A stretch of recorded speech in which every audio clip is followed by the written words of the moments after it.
Is streaming live on YouTube. Preparing. All right, now I can't forget to record. Let's see. Hey, welcome everyone to the Wealthy Speaker Podcast. I'm your host, Jane Atkinson. And today we have a fun topic. Selling more speeches. Our guest expert is Amy Franko. Welcome, Amy. Hello, it's so good to be here. It has been a while. So I was so excited when this is on my calendar for today. And I'm like, oh, I get to have a conversation with a good friend. And I was just thinking, it's been over 3 years. It's Three been a going on while. 4 that It's we've been a been while. So working that together and known one another. Yeah, we worked together for quite a while, and it was just wonderful to see your business grow. We're actually live on YouTube right now, no hair and makeup done. We were just like, hey, do you want to try this with me? Do you want to be a guinea pig? So if you're listening in live and we're not doing it right, sorry about that. We're just gonna fly by the seat of our pants here. Welcome. I'm so excited to have you on the show. Tell everybody about your business. That'll get us started. Yeah, absolutely. So like I mentioned, Jane and I have worked together now for a number of years. I found Jane on a podcast. It was the Entrepreneur on Fire podcast. I still remember this. I was listening to it in my car, and I was at a point in my career business where this was maybe 5 years ago now. I was looking to grow the speaking side of the business. So if this is familiar territory to anybody who's listening, you Yeah. are looking to start or grow your speaking business. I was in the same place. And so I hear this podcast and I'm like, this sounds like someone whose space I need to be in. And we got our start working together at your Accelerate Live event. I love it. I And know, which John was in Lee Dallas. Dumas, I like stumble onto his podcast without a clue of Same what here. that was like a big deal to me, and I didn't realize it was a big deal in the moment. And then he invited me back on again another time. I felt very, very grateful because I think now he like charges big bucks to go on his podcast. So Well, he has a um great following, and but as he to should. yeah, but to come around to answer your question is, what does my business look like today? Yes. So my lane, to use a phrase that we talk about often, my lane is sales. And what that looks like today is I have a mix of revenue streams. So one of my revenue streams is keynote speaking, whether that's conferences, it's private client events that can look like a number of different things, but that is one revenue stream. And my Right. second revenue stream is consulting and training. So I have developed a strategic selling framework that I will sell. There's a curriculum with it. I will sell that into organizations who are looking to upskill their organizations, and will facilitate live sales training. And then there's some technology components to it. So I have a mix of revenue streams in my business, and that has definitely evolved over the last 3 to 5 years. I love it. And you have a team working with you on that back end, do you not? I do. So I have a marketing director who is the marketing engine of the business. And then I also have some back office administrative help. And then I also have my network of experts. So for any of us that are entrepreneurs, this might be familiar to you. I have a network of experts that I lean on. That might be other training experts. It might be other facilitation experts that I bring together as needed, other consultants to help me execute on engagements. Beautiful. Now, you booked your biggest keynote last year. I did. Let's unpack that. I am excited. It was 2,000 people in the audience. And how did that booking come about? So that booking came about through an inbound lead on the website. Okay. So for those of us that we invest a lot of money in building our websites, right, and making sure that they're optimized and they're talking about the customer and what it is we're trying to help them solve, that was an inbound lead. So that's how it got started. But then it was turning that inbound lead into a relationship. And really demonstrating trust and the value and the chemistry. You just Mm, know mhm, when a speaking engagement is the right one sometimes. mhm. But that is where it got its start. So it was inbound, then we built the relationship from there. And then they there was a topic that they wanted that was already in my topic list, but we did some customization for their industry. So that was a little bit about how it got started, and we can certainly unpack it some more. Yeah, there's more to it than just that, Yeah. because one of the things that we have to remember is that sales and selling is not always going to take place at a time that is perfect for you. Mm-mm. It's not like, oh, the stars are all aligned. Let me go ahead and start making some outbound sales calls, or, everything is perfect in your life. Your life was not perfect in that moment. Talk about that a little bit. Yeah, so at that moment in my life, so this was all last year. So we booked this big engagement, right? And it's 2,000 people, huge audience. I mean, everything that this was a leap in my business to Hmm. for this Because you engagement. really came from a training background, right? So, Yeah, and I understand this, going out onto the big stage is a yeah. big deal. Okay. Yep. So this was so huge stage, Mhm. huge ballroom, 2,000 people in this ballroom. You can Yeah. imagine the IMAG screens, Mhm. everything, the whole 9 yards. Yeah. So this is a little intimidating. Let's be Yep. honest. Now I had been preparing for this, and so I was ready for it. But still, big, huge engagement. And in the middle of all that, I had a very, very sick parent. My Mm. dad had become very ill, and that's a whole story in and of itself. But essentially, he has been fighting cancer, and I'm sure pretty much everybody that's listening right now or will listen to this, you've been affected in your life, whether it's yourself personally or someone who's close to you, Mhm. a family member or a friend. Yep. And this was a new experience for all of us. We had never, my sisters, I have 4 younger sisters. Um, we had never experienced this kind of illness. Yep. And so it was 4 months in the hospital, a month of it in intensive care. We're very fortunate that to have access to that type of care, but it had become kind of a full-time job in Yes. and of itself. So the back and forth out of town, the emotional drain of just not Mhm. knowing what was going to happen. There were a Mhm. couple of points in that journey where we weren't sure that he was going to make it. Yep. And so in the midst of all that, and I'm very happy to report my dad, you fast forward 8 or 9 months, he Mm. has made a really great recovery. Phew. There's still a lot of, there's a Yep. road ahead, Yep. but boy, we're really fortunate and count our blessings that he's made the recovery that he has. But there were certainly some really dark moments in there, and moments where it's just like, oh my gosh, how am I going to run a business? How am I going to take care of my own family? Yep. How is all this going to happen? Um, and so there were some moments where I wasn't sure I was even going to be able to keep some of these gigs that I had booked. I had to cancel one last Yep. minute. It was one of those, and I was very lucky. It was a good client of mine who Mhm. understood. But making that phone call, like, I can't be there. And it was very last minute, and I had no solution for them. Yeah. That was a lesson in and of itself, and I'd be happy to talk about some of that stuff that I've learned. But it's the emotional pull and the physical drain of managing and living through a family member illness, all while running a business at the same time.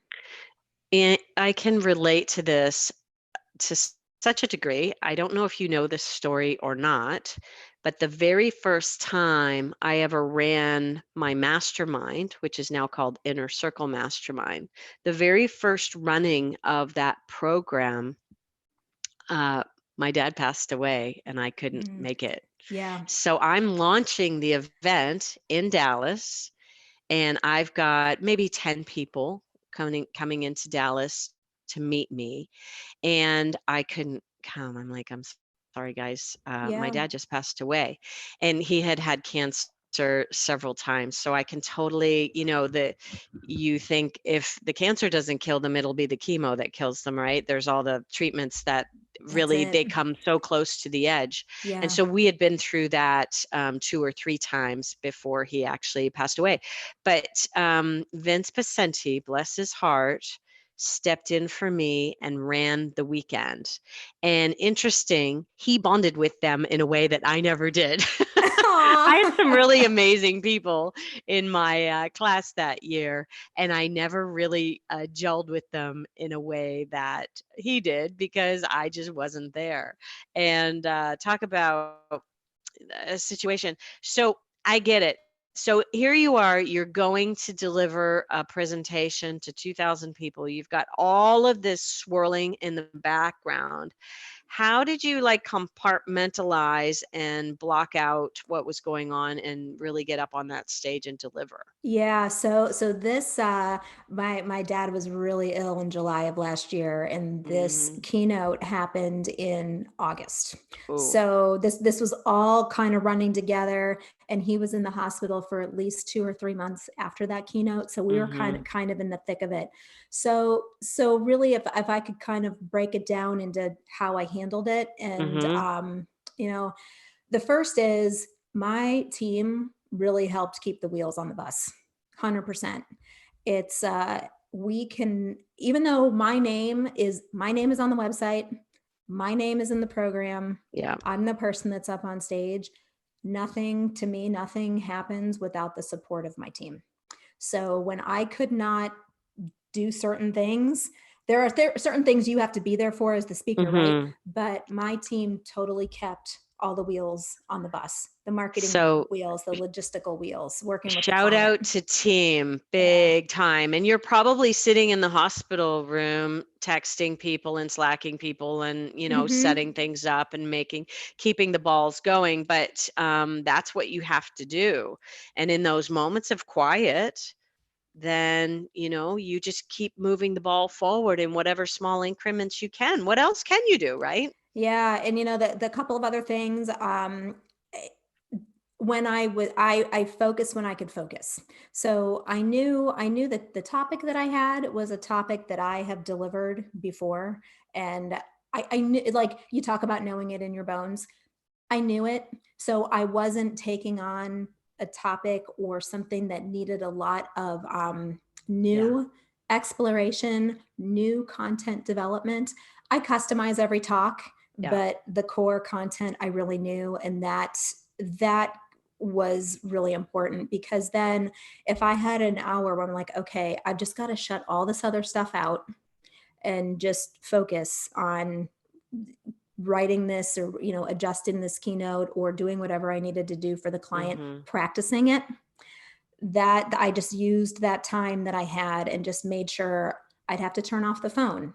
I'd Yeah. have to turn off the other stuff going on and just be like, all right, everything's okay for this hour. Let's just focus on this. Mhm. And I had to just do it in little sprints like that to get it Right. done.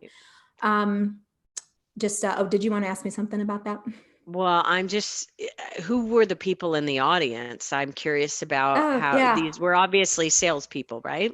So this was an interesting audience, and it was a little off of what the normal audience that I speak to. This was an aviation industry audience. Oh. This was an aviation conference, and they were actually procurement folks in this audience. Oh, okay. So they But were buyers, not sellers yeah, yeah, necessarily. yeah. Okay.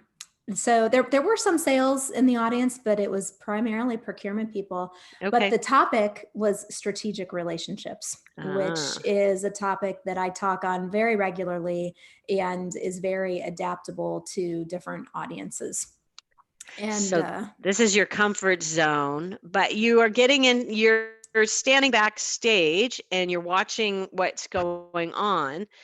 Talk a little bit about how you felt and what you were saying to yourself as you were entering that kind of bigger arena. yeah, so I'll back that up by sharing that in order to get ready for this event, I knew this was the biggest stage that I had ever spoken on. And I said, Mhm. I got to think differently and prepare a little differently and step into that next level you talk about making decisions from where you want to be instead of decisions from where you are. Mhm. That's where I was. And so I had a local coach who has a theater background and a corporate communications background.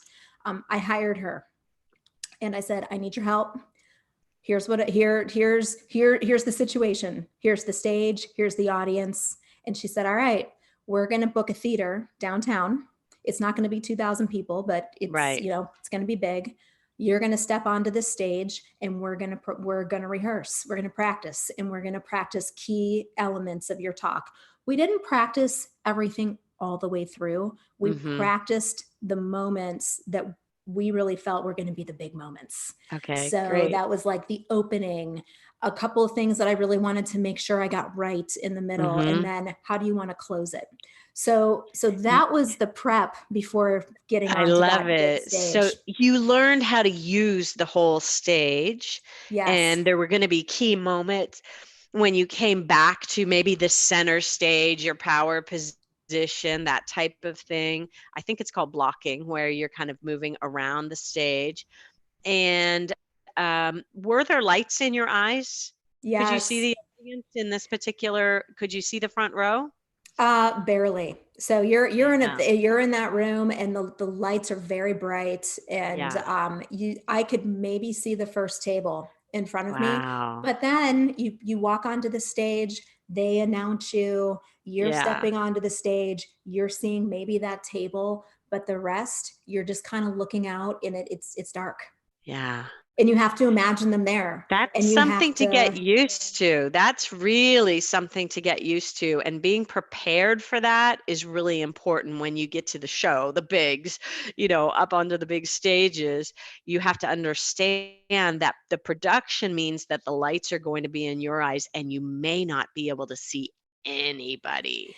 And when those That's lights are in your eyes, ah you can't react like the lights are in your eyes, no, like, right? hey, what are you Where doing are out there? you? No. And Anybody out and there? and my friend Warren Evans, he used to talk about going down off the stage into the audience as a bit of a cop out. And I don't know that I feel that it's a cop out, but it's definitely you're like, I need to get into my comfort zone where I can, be with people and engage with people. That's not really what you're hired to do. You're hired to engage them from up there, and you want to make sure Right. everybody can see you at all times. The cameras may not be able to follow you in the audience, and that's important. Yeah. So all that prep that I did with that coach ahead of time, that was gold.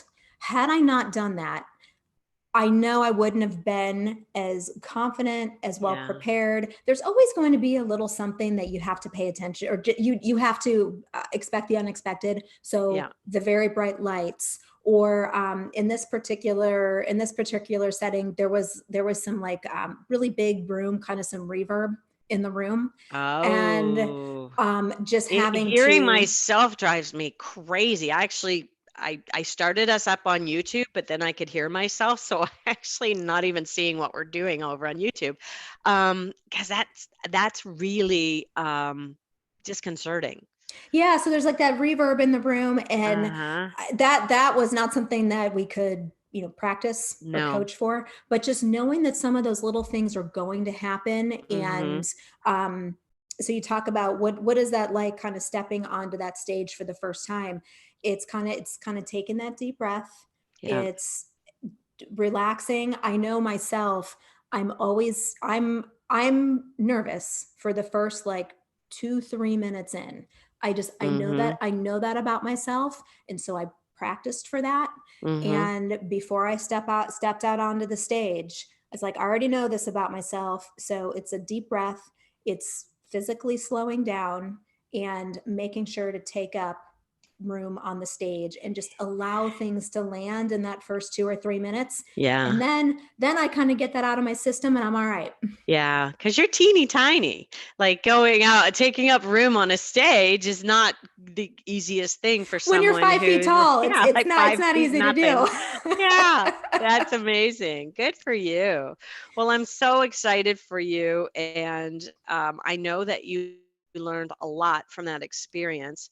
How did you compartmentalize what was going on back at home? Did you just walk into the building and then let it all go and be there, be present. And was there a mantra that you had to use in order to stay present? Yeah, so what I did ahead of time was like I kind of coordinated with my family. So they knew where I was going to be. Mm-hmm. And so my one sister who lives the closest to me, she knew how to find me, she knew where I was, and it's like and she was like, I've got all this, don't worry about it, Yeah, go do good. what you need to do. So again, there's that support system there. Right.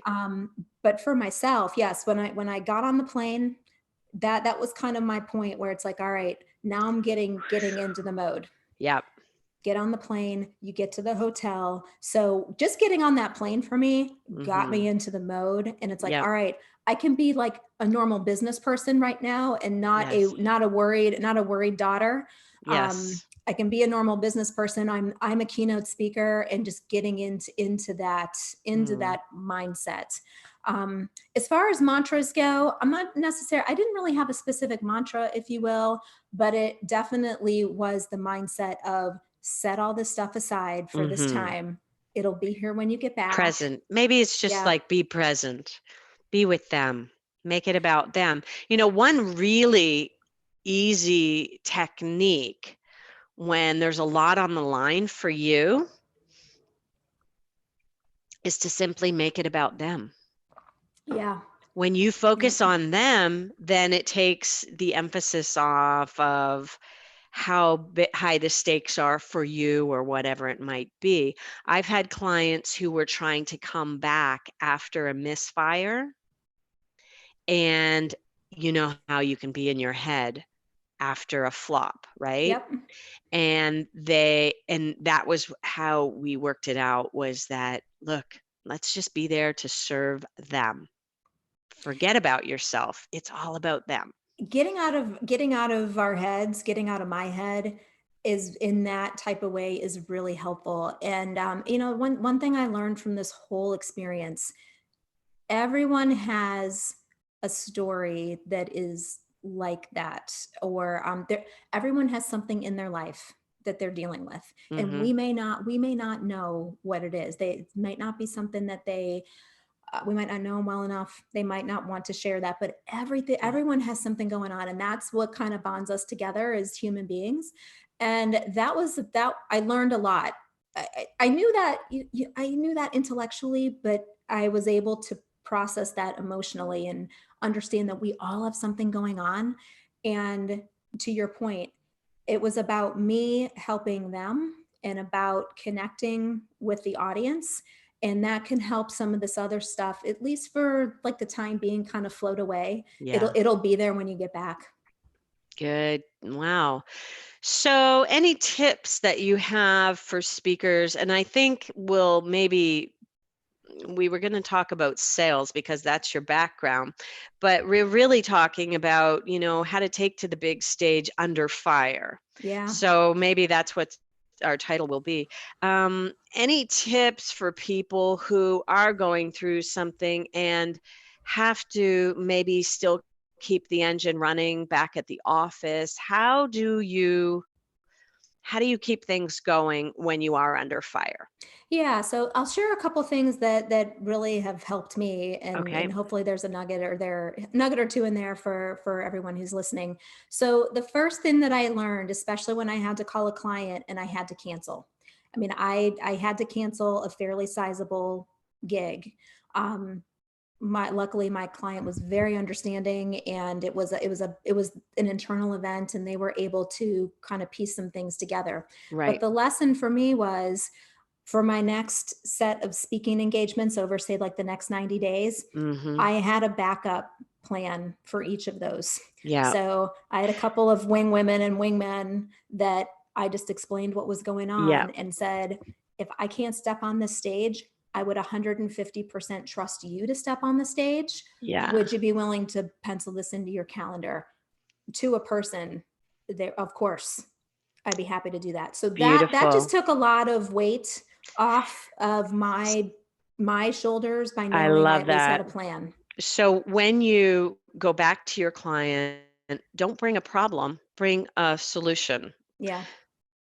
So That's you providing them with a solution. Look, I can't make it, but I've got something else for you. It's a hiccup for them. It's nothing. right, it's Well not done. right, it's not something that's going to, ruin the trajectory of their event. Yeah, So that was one thing that good I put in lesson. place after I Yes, had to make that one cancellation. I The like 2 it. other yeah, the 2 other things are more, I did whatever I could to maintain a workout schedule.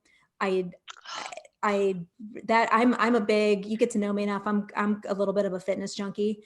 And so Mhm. maintaining at least a very basic workout schedule just to get rid of some of that stress was huge for me. Yes, and wouldn't you say that for most people who become caregivers, um, they put themselves last? Oh, 100%, And 100%. even if it means I found going outside the hospital into the light was an extraordinary moment of each day.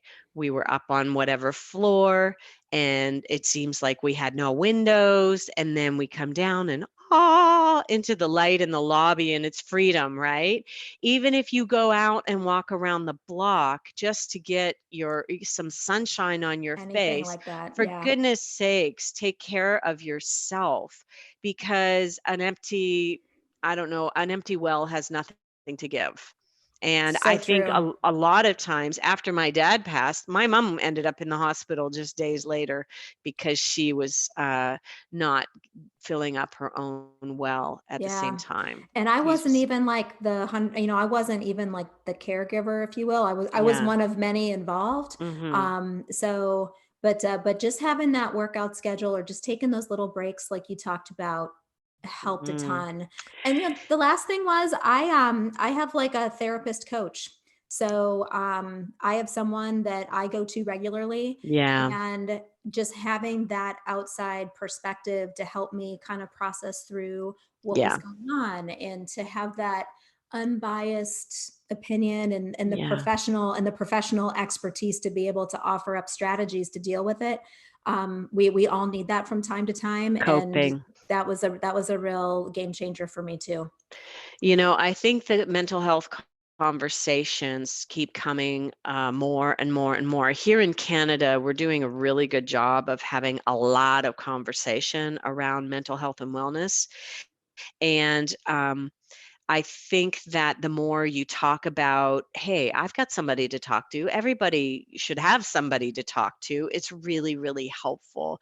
Just getting your feelings out of your body and into the world is just so, so helpful in terms of not ending up with you being sick.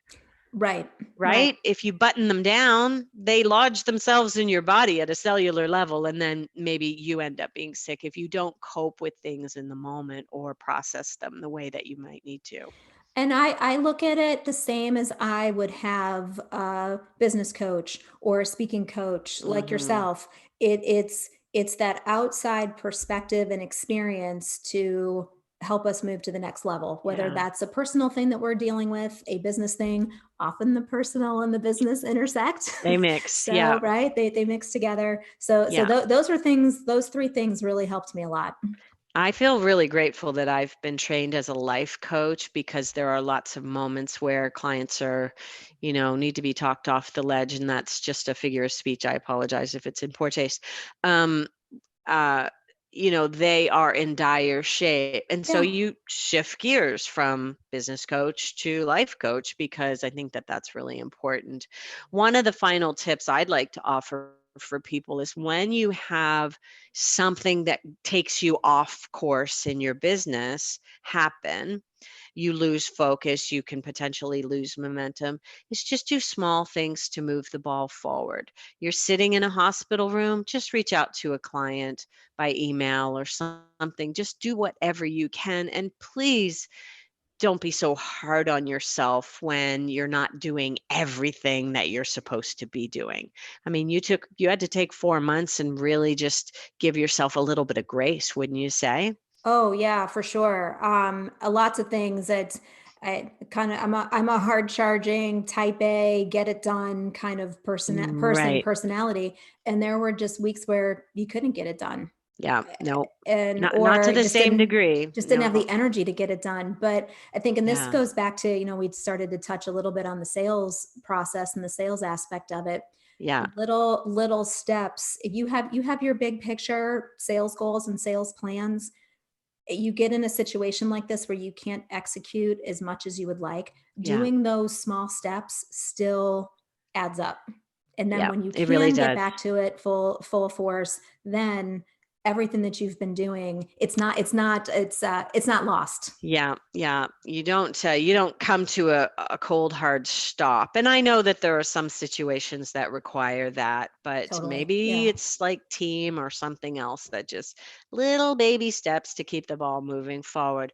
Well, Amy, this has been such a really valuable conversation, and I hope that we title it right so that people will be drawn to see, what do I do when I'm under fire and something happens in my life that takes me off task. So congratulations for making it through, Thank number you. one, but Yeah. thank you for sharing your story. I think you're really going to help some people here. Oh, I'm happy to share it. And it's like we all go through these times in our lives as, speakers and just as people.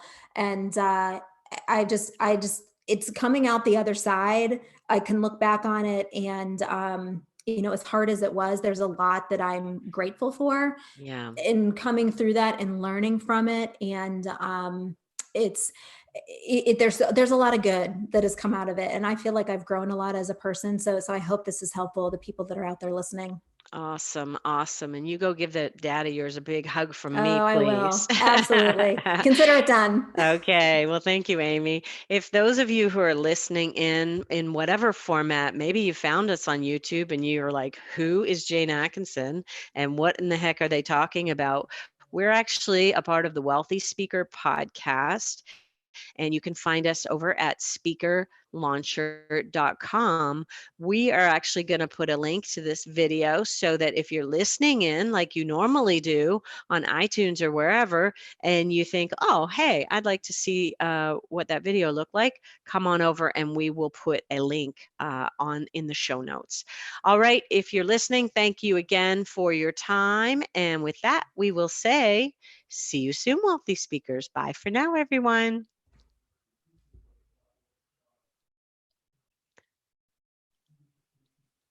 Hey, Amy, I'm going to have to cut this off so we can stop YouTube. Actually, hang on a second. Let me see if I can. There we go. Stop live stream.